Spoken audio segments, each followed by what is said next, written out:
You want to support Roland Martin Unfiltered? Be sure to join our Bring the Funk fan club. Every dollar that you give to us supports our daily digital show. There's only one daily digital show out here that keeps it black and keep it real as Roland Martin Unfiltered. Support the Roland Martin Unfiltered daily digital show by going to RolandMartinUnfiltered.com. You can make this possible, folks. So it was 9 years ago on my show, Washington Watch, was on TV1, when I had Congresswoman Debbie Wasserman Schultz, at the time, chair of the Democratic National Committee. We were talking about this same issue, and Republicans were angry because of what she had to say. Listen. Things along those lines. We talk about this is the fundamental right to be Americans, but to put roadblocks up for voting makes no sense to me. Well, I mean, if you go back to the year 2000, when we had an obvious disaster and saw that our voting process needed refinement, and we did that in the America Votes Act and made sure that we could iron out those kinks. Now you have the Republicans who want to literally drag us all the way back to Jim Crow laws and literally and very transparently block access to the polls to voters who are more likely to vote for Democratic candidates than Republican candidates. And it's nothing short of that blatant. Oh, Republicans lost it. They trashed her. How dare you? You're playing the race card. 9 years later, same thing. Joining us now is Congresswoman Debbie Wasserman Schultz of Florida. Glad to have you. First time on Roland Martin Unfiltered, but certainly not a new guest for any of my shows. Boy, they ripped you to shreds 9 years ago. You know, I said it 9 years ago. I'll say it again. They were trying to drag voting requirements all the way back to Jim Crow back then, to put as many obstacles in the path of the types of voters they didn't want showing up at the polls. And they've continued to do that throughout the last 9 years. You know, the only problem is that so many African American voters, got online, Roland, and said, "You see this line? I'm going to stand on this line until I cross the threshold of that polling place and cast my vote." And that's exactly what happened, except that this time, because they knew that they weren't able to stop and shape the electorate the way they wanted it to look, now they're doing things like trying to prevent people from having water and food. They're stripping the power of local elections officials so they can inject partisanship and total control by one-party rule in Georgia over their elections. Donald Trump said it best, Roland. I think did we lose her? Did she freeze? All right, looks like we lost the signal for a second there. Congresswoman Debbie Wasserman Schultz, she left off by saying Donald Trump said it best. We'll try to get her right back, so y'all let me know when we have her back. But y'all notice this. Y'all notice Lindsey Graham. You notice the little whining and complaining, and Lindsey sitting here. Oh my goodness, they say we're racist. This is real simple, Lindsey. If Georgia had its highest turnout, why are you messing with the law? I think we got it back. You said Donald Trump, and you cut out right there. So Donald Trump openly admitted exactly what they thought and why they're doing what they're doing to throw obstacles in the path of the types of voters they don't want to show up. It's because Republicans don't win if all the voters who want to cast a vote show up. If minority voters show up, Republicans don't win. If senior citizens, if people who are infrequent voters, if working class folks show up to vote, Republicans don't win. So now all over the country, it's no wonder that in more than 25 states, you have Republicans trying to make it harder, not easier, for voters to cast their ballot, because with a record turnout, they lost the White House, they lost elections all over the country, and they don't want it to happen again. Here's what's interesting. One of the users on our YouTube channel just posted, what does shortening the hours have to do with voter fraud? And that's the point. They're shortening the hours they're saying, oh, the drop boxes, as opposed to them being available at any time, they will be inside. Which means that you can only drop off your ballot between 9 and 5. So if you're headed to work, no, you can't do it. After work, you can't do it. And we had a state representative Shannon on last week.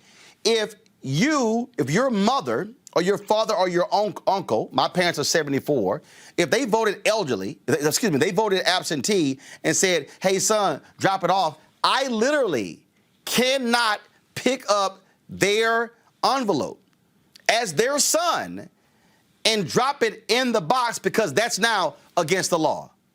I couldn't drop off my college kid's ballot, which I did in the last election, and I'm their mother. And their permanent address is here. What they're doing is so incredibly transparent. We had it particularly in Georgia. Even the governor said they had a near perfect election. And so what they did in changing the law had nothing to do with the fact that they were trying to fix the problems that they supposedly had, because they acknowledged they didn't have any. What they're trying to do is shape the electorate to look like the kind of electorate that wins elections for Republicans, not making sure we have free and fair elections and maximizing voter turnout. And that is what H.R. 1 would do. That is why the Senate needs to take up H.R. 1 and send it to Joe Biden's desk so he can sign it into law. Because we need to make sure, just like we had the Vote America Act in 2000, which set some standards across the country for access to the polls, we have to make sure that nefarious partisan actors like the Republicans in Georgia cannot throw obstacles in the path of the voters they don't want to show up and win elections unfairly. They have to win elections on the merits. What's also crazy here is that they literally have codified it. They can take over the local board. Yep. That's what I was saying. So here you have voters in these counties who have elected who they choose to represent them. Republicans are always talking about, oh, we hate big government. We want local control. Well, if you want local control, how are you, the state, now telling counties, oh, not only can we remove the whole board, we can replace it with whoever we want. And I'm sorry, everything Donald Trump wanted to do in 2020, they now can try to do. They can literally overturn the will of the people because they're saying, no, you do not get to certify the election. We get to determine who won or not. And to be clear, had that been the law in the 2020 election, then Donald Trump would have been successful in being able to get those votes tossed out, those results tossed out, and have the result he wanted imposed. This is not Venezuela. This is not Russia. This is the United States of America. And we need to make sure that all over the country, everyone has an equal and fair and the same opportunity to cast a ballot. And we need to make voting easier, not harder. We are the beacon of democracy, small d democracy to the world. But we're certainly not showing that. We're showing what is, in my faith's vernacular, we're showing our tuchus in what's going on here with Republicans knowing that they can't win elections unless they rig the electorate. And they talk a lot about rigging elections. The Republicans are trying to rig the electorate to look like who they want to show up so that they have the best electorate that is there to cast ballots for their candidates. I'm sure there's somebody who's watching. They're saying, okay, Roland, she's a congresswoman from Florida. Who cares? But what they don't understand is they're doing it in Florida too. That's what I'm saying. Florida Republicans are watching Georgia. Texas Republicans are watching Georgia. Iowa, Republicans in Iowa have already put forth their voter suppression bill. They're doing it in Michigan. This is literally the policy of the Republican Party nationally. Roland, the legislature is in session in Florida right now, and they have a similar voter suppression bill that has filed and is moving through the legislative process right now. This is happening all over the country. States that are controlled by Republicans know that they can't win elections on the merits or on the issues, so that they have to try to put obstacles in the path of the overwhelming majority of voters who would go to the polls and make their own choice freely. That's why we have to pass H.R. 1. It's already passed the House of Representatives. We have to get dark money out of politics. We have to make sure that people have an opportunity, as much of an opportunity to register to vote, make it easier, not harder to register to vote. We need to make sure that it's easier, not harder to cast a ballot. We need to make sure, yes, we have secure elections. Yes, that people who are casting ballots by mail, that you make sure it is who the voter says they are.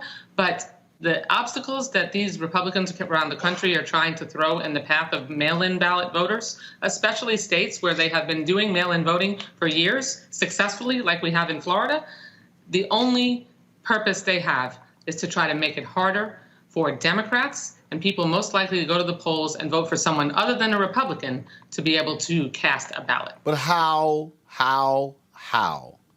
do we get Sinema in Arizona and Manchin in West Virginia to understand this?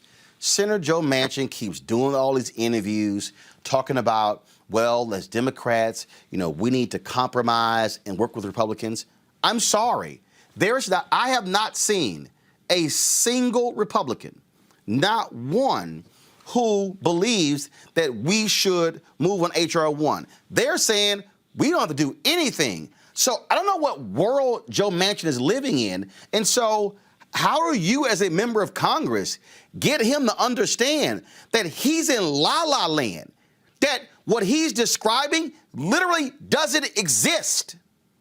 See, I'm for changing the filibuster. At the very least, we need to change to a talking filibuster. It should be difficult to hold up legislation that has a majority of the United States senators willing to support it. And you can do that by making it painful. A senator should have to stand up and debate and defend their position for, all the hours that they can muster physically. And, when they can't do it anymore, then it's time to vote. But listen to Joe Biden. Joe Biden has said already, he's not engaging in my way or the highway politics. He's willing to compromise. We're willing to compromise on what's in H.R. 1.